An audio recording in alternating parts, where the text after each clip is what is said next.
सलाम जय ख्रिस्त सर्व माझ्या प्रियजनांनो, सर्व माझ्या ख्रिस्ती प्रियजनांनो आणि सर्व माझे व्ह्यूअर्स यांनाही सलाम जय ख्रिस्त. तुमचं मी स्वागत करते.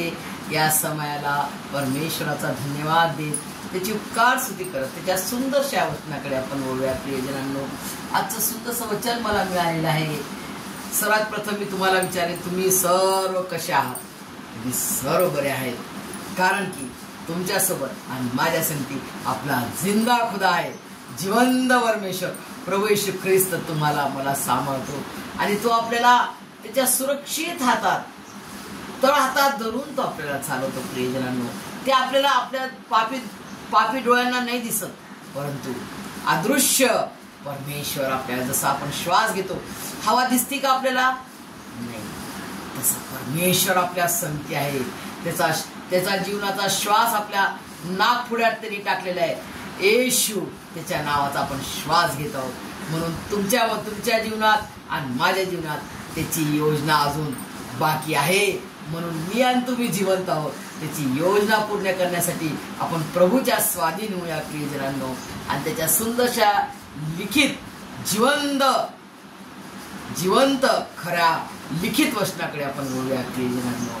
आजचं वचन आहे लूक शुभवर्तमानाचा 3वा अध्याय 38 वर्ड्स. प्रियजनांनो, फर्स्ट हेडिंग त्याची काय आहे? हेडिंग पण इतकी सुंदर आहे बघा. प्रभू येशूच्या जन्माच्या वंशावळी, येशूची वंशावळी लिहिलेलं हेडिंग, येशूची वंशावळी. येशूने आपल्या कार्याचा आरंभ केला तेव्हा तो सुमारे 30 वर्षाचा होता. लोक त्याला योसेफाचा पुत्र असे समजत. योसेफ एलीचा, बघा योसेफ कोणाचा मुलगा होता? एलीचा. तो मत्ताथाचा, तो लेवीचा, तो मलकीचा, तो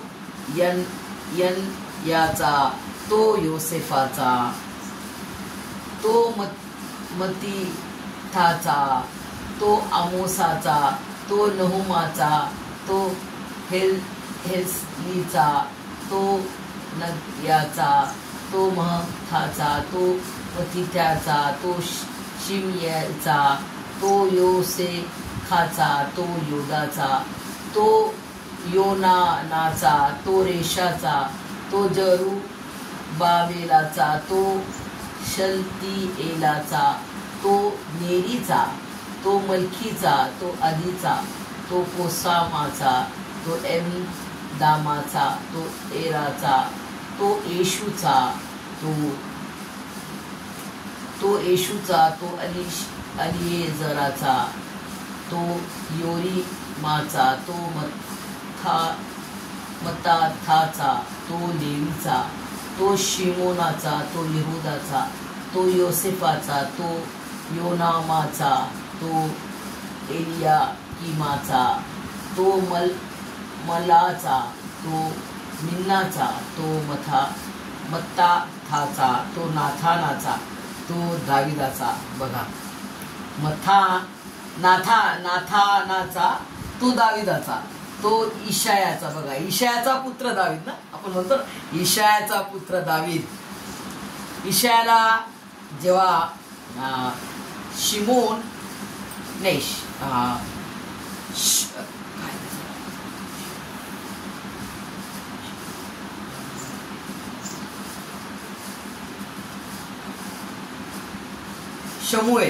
शमूएल संदेष्टा जो असतो, जो की हन्नाबाईचा मुलगा शमूएल बाळ जो एलीला सांभाळत असतो लहानपणी, तो शमूएल बाळाला परमेश्वराने दाविदाला अभिषिक्त करण्यासाठी तो दाविदाचा, मग तो इशायाला विचारतो.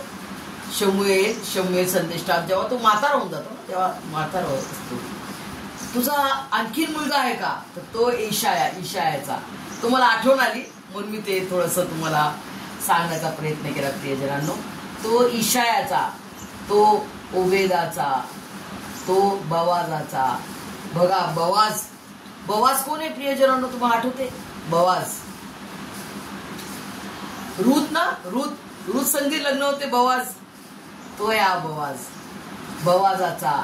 तो सलमोनाचा, तो नहशोनाचा, तो अमीनादाबाचा, तो आरामाचा, तो हेस्रोनाचा, तो पेरेसाचा, तो यहुदाचा, तो याकोबाचा, तो इसाकाचा, तो अब्रामाचा, तो तेराचा, तो नाहोराचा, तो सरुगाचा, तो रऊचा, तो पेलेगाचा, तो एब्राचा, तो शेलहाचा, तो केनानाचा, तो अपशदाचा, तो शेमाचा, तो नोहाचा. बघा हे ना, नोहाचे पुत्र शेम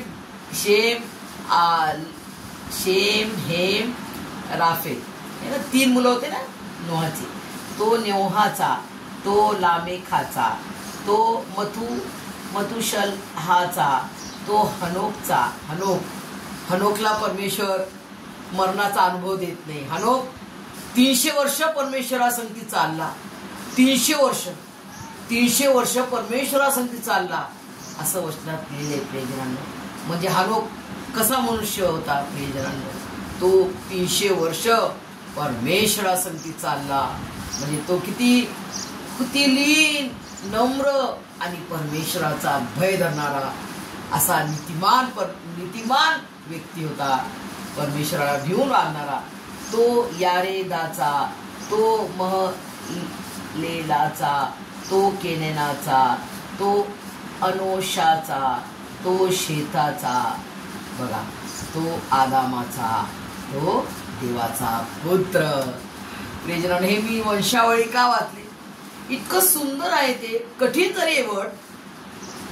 कठीण जरी वर्ड आहे त्यांचे नाव, पण ते वाचल्यावर किती आनंद मिळतो की बरोबर परमेश्वर किती कनेक्टेड. पूर्ण जो मूळ आहे ना, मूळ पुरुष बरोबर कनेक्टेड, बरोबर परमेश्वर असं सर्व व्यवस्थित दाखवतो की बघा हे बरोबर हे असं आहे. ही वंशावळी आहे. आपण म्हणतो ना, अरे आता फॉर एक्झाम्पल माझं शास्त्री, माझे वडील सर्वात मोठे वडीलधारी पुत्र म्हणून सगळ्यात मोठे, आणि माझी मम्मी साठे परिवारात. तर ती त्यांच्या परिवारातली सर्वात मोठी ज्येष्ठ कन्या प्रियजनांनो. आणि त्यापासून असं परमेश्वरांच्या प्रभू येशूच्या वंशावळीचा पूर्ण जो आराखडा आहे ना, किती सुंदर परमेश्वराने लिहून ठेवलेला आहे. जे बरोबर जसं आहे तसं, जे जसं आहे, जे याचं लेकरू आहे बरोबर. नोहा बरोबर, आणि दावीद बरोबर ईशाचा पुत्र बरोबर, ज्याचं त्याचं बरोबर व्यवस्थित परमेश्वराने त्यांचा वंशावळी बरोबर परमेश्वराने लिहिली. आणि आदाम कोण आहे बघा. मेन पॉइंट काय आहे मी ते तुम्हाला दाखवण्यासाठी आज हा जो वचन मला परमेश्वराने प्रगट केलं, त्याच्या महाराष्ट्र पवित्र आत्म्याच्या द्वारे त्यांनी मला मार्गदर्शन केले की हे वचन तू सांग. ते वचन म्हणजे काय? तो आदामाचा. आदाम कोण आहे? मूळ पुरुष आपला, फर्स्ट परमेश्वराने जो बनवलेला मानव मनुष्य तो आहे आदाम. आणि आदामाला काय म्हणून बनवलं परमेश्वराने? दास, नोकर, काहीतरी राखणारा, काहीतरी हे झाड झुड साफसूफ करणारा,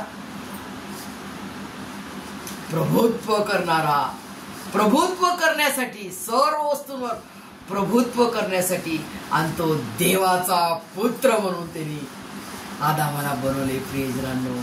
कारण बघा, इन द बिगिनिंग जे फर्स्ट वर्ड आहे, प्रारंभी शब्द होता, शब्द देवासह होता, आणि शब्द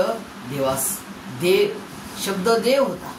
प्रारंभी शब्द होता, शब्द देवासह होता, आणि शब्द देव होता. शब्द म्हणजे कोण आहे?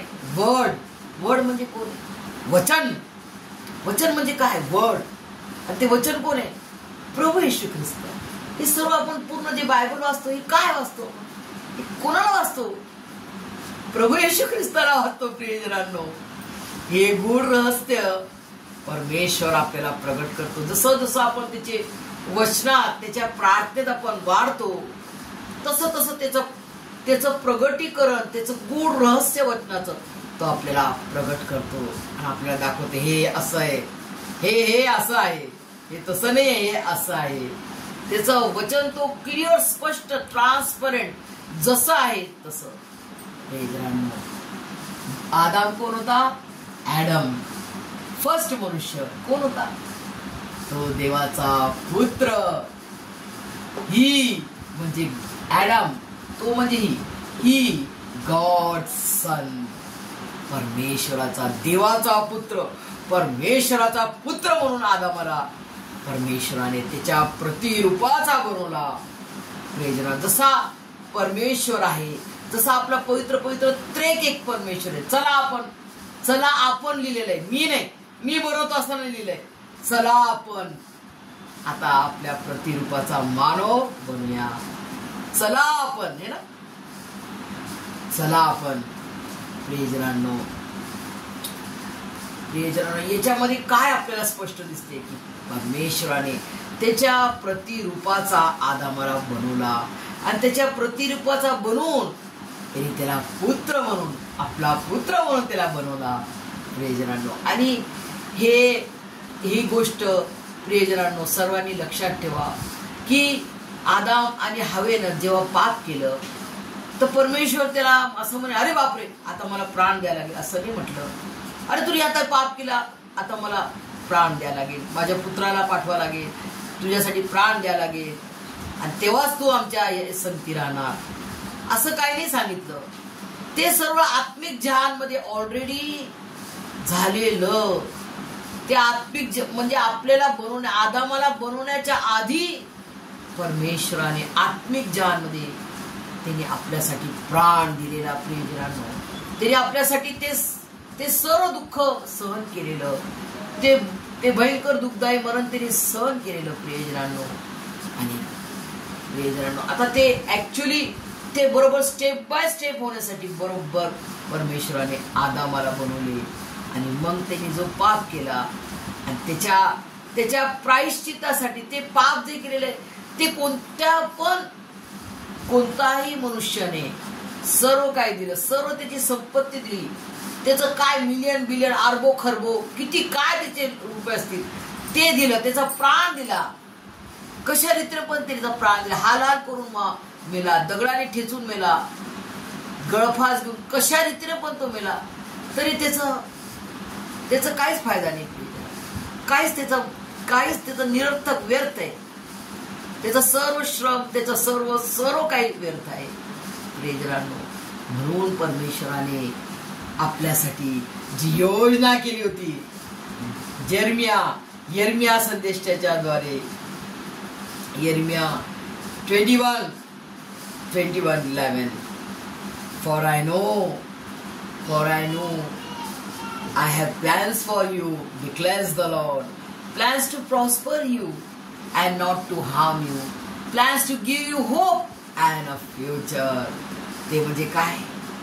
माझ्याकडे तुमच्यासाठी योजना आहे, तुमच्या उन्नतीसाठी, तुमच्या हितासाठी, तुमच्या अहितासाठी नाही तर तुमच्या हितासाठी, तुमच्या उन्नतीसाठी परमेश्वराकडे योजना आहे. आणि ती योजना काय? तुम्हाला एक सुंदरसं, तुम्हाला एक चांगली आशा आणि तुम्हाला एक भविष्य द्यायचं आहे परमेश्वराला. आणि ते काय? ते कोणाच्या द्वारे?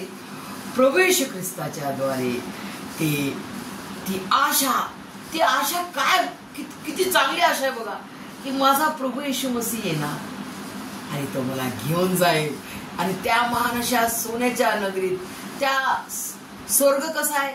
सोन्याची नगरी आहे, ती सोन्याच्या इटा आहेत. त्या सोन्याच्या नगरीमध्ये परमेश्वराचं महान असं सिंहासन आहे आणि त्या महान अशा सिंहासनावर तो युगानुयुग जिवंत राहणारा असा तो महान परमेश्वर आहे. परात्पर परमेश्वर आपल्यासाठी बसलेला आहे. प्रियजनांनो, तिथून तो तुम्हाला आणि मला पाहतो, तिथून तो तुम्हाला आणि मला, त्यांनी एवढी मोठी आशा, एवढं मोठं भविष्य त्यांनी दिलेलं आहे. ते म्हणजे कोण? प्रभू येशू ख्रिस्त. त्याच्या प्रतिरूपाचा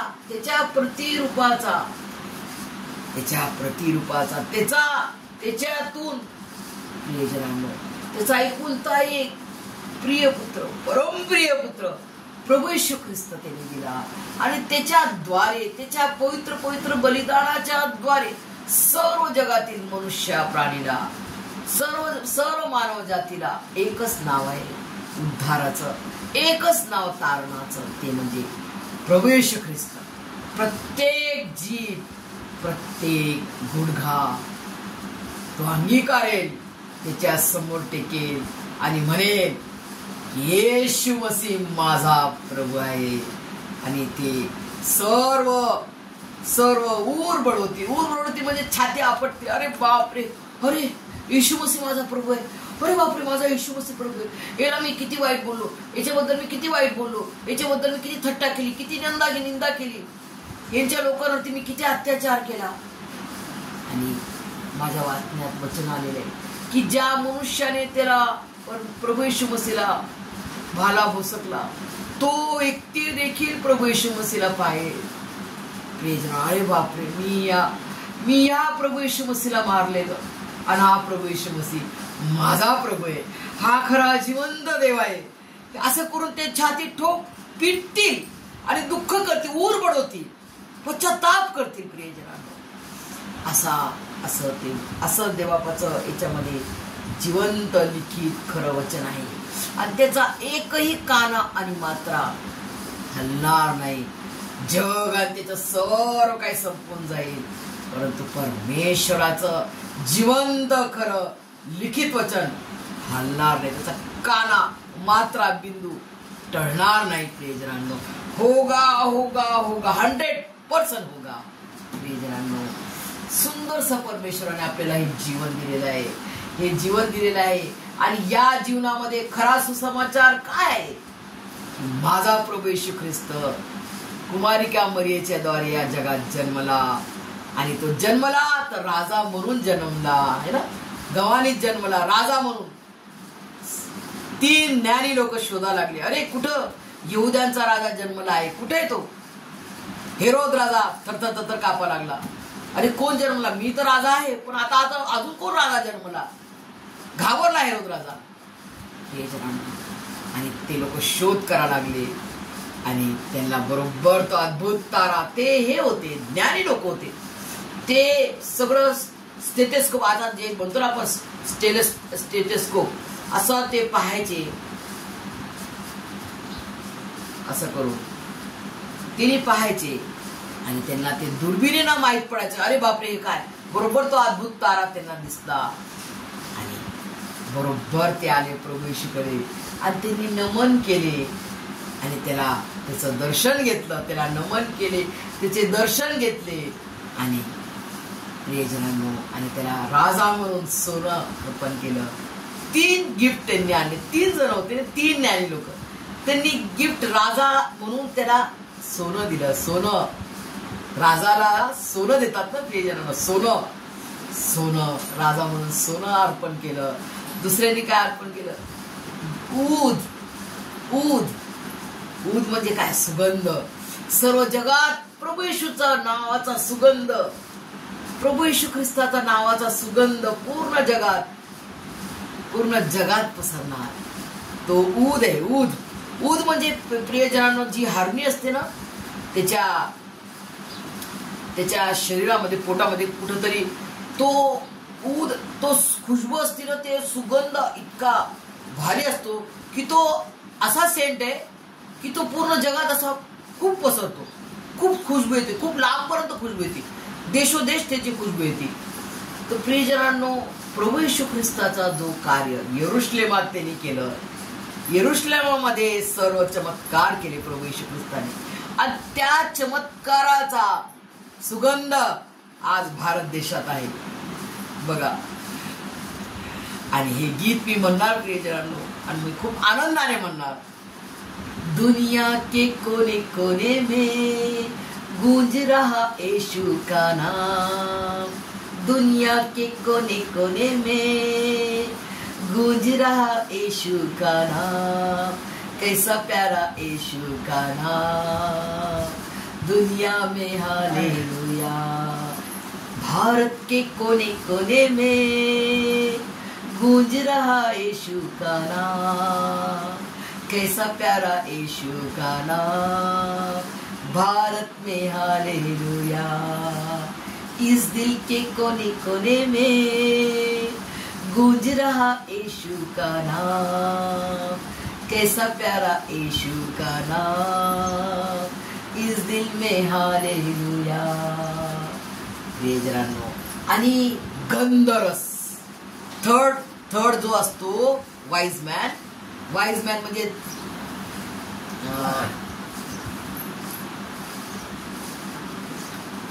वाईज मॅन, त्याला काय म्हटलं, ज्ञानी लोक, मागी लोक मागी आणि ज्ञानी, त्यांना पूर्ण ज्ञान होतं, पूर्ण ते प्लॅनेट्सचं सगळं ग्रह काय सगळं त्याच्यामध्ये ते एकदम एक्सलेंट होते, म्हणून त्यांनी बरोबर तो अद्भुत तारा बरोबर शोधत आले आणि त्यांना सर्व प्रभू येशू ख्रिस्ताचं माहित होतं। प्रियजनांनो, म्हणजे ते एकतऱ्हे संदेष्टे देखील होते। प्रियजनांनो, वाईज म्हणजे काय? वाईज म्हणजे काय? ज्ञानी देवापाचं ज्ञान त्यांना किती होतं बघा। प्रभू येशूचं कार्य, प्रभू येशूचा जन्माचा राजा म्हणून जन्मला म्हणून सोनं दिलं। सेकंड वाईज मॅनने काय दिलं? दूध। प्रभू येशू ख्रिस्ताचा सारा चमत्कार जे त्यांनी केलं ते आजही पूर्ण जगामध्ये पसरते प्रभू येशूचं नाव। आणि तिसरं म्हणजे काय? प्रभू येशू ख्रिस्ताचा बलिदान, त्यांनी काय दिलं? गंधरस। जेव्हा प्रभू येशू मसीहचं बलिदान होते तेव्हा त्याच्या शरीराला ते गंधरस लावण्यासाठी त्यांनी गंधरस सुद्धा दिला। इजिप्त लोक जेव्हा मनुष्य मरतो तेव्हा त्याला मम्मी रेस्टोरेंट लावतात आणि त्याला गंधरस लावतात, पूर्ण मसाला द्यायला म्हणतात, खुशबूचा मसाला गंधरस तो लावतात आणि मग मम्मी रेस्टोरेंट बांधतात। प्रियजनांनो, आणि अशा सर्व म्हणजे वाईज मॅन म्हणजे काय? असे वाईज होते का ते? सामान्य ऑर्डिनरी वाईज होते का ते? जगिक वाईज होते का? नाही, देवाचे वाईज मॅन, देवाचे ज्ञानी लोक होते ते 3 जण जे आले कॅमलवर। जे आपण नेहमी ख्रिसमस मध्ये त्यांचा फोटो पाहतो की वाईज मॅन बरोबर कॅमलवरती येतात आणि बरोबर प्रभू येशूचं दर्शन घेतात, त्याला नमन करतात आणि त्याला सोने, ऊद आणि गंधरस अशी भेट देतात। हे सर्व पाहून मारियाबाई आपल्या अंतःकरणात ठेवते की हा माझा प्रभू आहे, माझ्या पोटात, माझ्या उदरात त्यांनी जन्म घेतला, मला सौभाग्य मिळालेलं आहे। हा प्रियजनांनो, आणि प्रभू येशू ख्रिस्ताचं त्या वधस्तंभावर खरा सुसमाचार हा आहे की प्रभू येशू ख्रिस्ताचा जन्माचा 700 वर्षा पहिले, किती? 700 वर्षा पहिले परमेश्वराने 700 years ago, किती? 700 वर्षा पहिले परमेश्वराने जे वचन दिलं, कुमारिका गर्भवती होईल आणि पुत्र प्रसवेल, आणि जब समय पूरा हुआ तब परमेश्वर ने अपने पुत्र को भेजा। परमेश्वराचं वचन किती महान आहे, त्याचं जे वचन त्यांनी दिलं ते तो पूर्ण करतो, केल्याशिवाय तो राहत नाही, असं त्याचं वचन आहे प्रियजनांनो। आणि ते वचन त्यांनी पूर्ण केलं आणि मग बलिदानाचं ते लिहिलेलं आहे बरोबर यशाया संदेष्टाच्या द्वारे जे वचन लिहिलेले आहे ते परमेश्वराने पूर्ण केलं, पूर्ण प्रीतीचं बलिदान केलं माझ्या प्राणांसाठी, आपल्या सर्व जगातील प्रत्येक मानव जातीसाठी, तो कोणत्याही भाषेचा असो, तो कोणत्याही जातीचा असो, प्रत्येक मानव जातीसाठी त्यांनी प्राण दिला आहे प्रियजनांनो। आणि जो व्यक्ती स्वतःला म्हणतो मैंने पापी नहीं किया, तो कोण आहे? लबाड आहे, तो लबाड आहे। आणि लबाड कोण आहे? सैतान लबाड आहे ना, लबाडाचा बाप सैतान, तो सैतान आहे। जर तू असा म्हणतो मी पाप नाही केलं, अरे बापरे मैं तो पाप ही नहीं किया, आप लोग पाप नहीं करते, अरे तू लबाड बोलतोस, तू देख तू पहिला पापी आहे, तू पापी आहेस, आपण सर्व पापी आहोत, आपण सर्वांनी पाप केले, परमेश्वराच्या आज्ञेचा भंग करून आपण त्याच्या प्रीतीपासून आपण दूर झालो, त्याच्यापासून आपण दूर गेलो। आपण सैतानाचे गुलाम झालो आणि त्या गुलामीतून आजाद करण्यासाठी, त्या गुलामीतून मुक्त करण्यासाठी प्रभू येशूला स्वतःचा पुत्र, स्वपुत्र देऊन स्वर्गीय पिता परमेश्वर यहोवाने त्याची प्रीती त्यांनी प्रगट केली की मी तुमच्यावर एवढी प्रीती करतो, एवढी मोठी प्रीती करतो प्रियजनांनो. आणि प्रभू येशू ख्रिस्ताच्या बलिदानाच्या द्वारे त्यांनी तुम्हाला मला विकत घेतलं, दत्तक घेतलं, त्याचं लेकरू बनवलं. आणि जो पोस्ट आपण त्याचं लेकरू होतो, तो पोस्ट जे आपलं गेलं होतं ते पुन्हा त्यांनी आपल्याला दिलं की तुम्ही माझे लेकर आहात, तुम्ही माझ्या आता रक्ताने, माझ्या रक्ताने तुम्हाला मी विकत घेतलेलं आहे, आता तुम्ही माझे लेकर आहात. तुम्हाला मी दत्तक घेतलं, विकत घेतलं, तुम्हाला विकत घेतलं, दत्तक घेतलं, तुम्हाला लेकरू बनवलं आणि तुम्हाला अब्बा बाप्पा म्हणण्याचा आता मी अधिकार दिलेला आहे. तुम्ही माझे लेकर आहात. प्रियजनांनो, हे आहे खरा सुसमाचार. प्रभू येशू ख्रिस्त माझा जिवंत झाला तिसऱ्या दिवशी आणि त्यांनी मगदलेनी मरियाला फर्स्ट दर्शन दिलं. आणि आज तुम्हाला मला, आज तुम्ही आणि मी प्रभू येशू ख्रिस्ताचं कसं दर्शन घेतो प्रियजनांनो? प्रभू येशू ख्रिस्ताला कसं पाहणार आपण? प्रियजनांनो, प्रभू येशू ख्रिस्ताला आपण या डोळ्याने नाही पाहू शकत, परंतु आत्मिक डोळ्याने आपण पाहतो की तो माझ्या संगती आहे. जसा आपल्या नाकपुड्यात त्याचा श्वास आहे त्याच्या जीवनाचा, तसा आपल्याला त्याच्या आत्मिक डोळ्याने आपण पाहतो की माझा प्रभू येशू ख्रिस्त माझ्या संगती आहे. आणि त्याच्या या खऱ्या जिवंत लिखित वचनाच्या द्वारे आम्ही रोज प्रभू येशू ख्रिस्ताचं दर्शन घेतो. प्रियजनांनो, रोज वचन वाचतो आणि रोज वचन काय? प्रभू येशू ख्रिस्त. भेटलं सर्वांना आन्सर? प्रभू येशू ख्रिस्त आम्ही रोज वाचतो आणि प्रभू येशू ख्रिस्ताचं आम्हाला रोज दर्शन होते त्याच्या वचनाच्या द्वारे. त्याच्या वचनाच्या द्वारे तो आमच्याशी बोलतो आणि म्हणतो की भिवू नको, घाबरू नको, मी तुझ्या संगती आहे. जो मी होता, जो मी आहे, जो मी येणार, तो सदा सर्व काळ युगानुयुग जिवंत राहणारा असा खरा जिवंत परमेश्वराला सल्यूट आणि सलामी. जी प्रीतीची ज्योत त्यांनी तुम्हाला माझ्या हृदयांतकरण जीवात्म्यामध्ये जाळलेली आहे, ती प्रीतीची ज्योत आपल्याला सर्वांना द्यायची आहे. येशू हे सर्व समजण्यात परमेश्वर तुम्हाला मला त्याच्या महान अशा स्वर्गीय भांडारातून आशीर्वादाने भरून काढो. आमेन.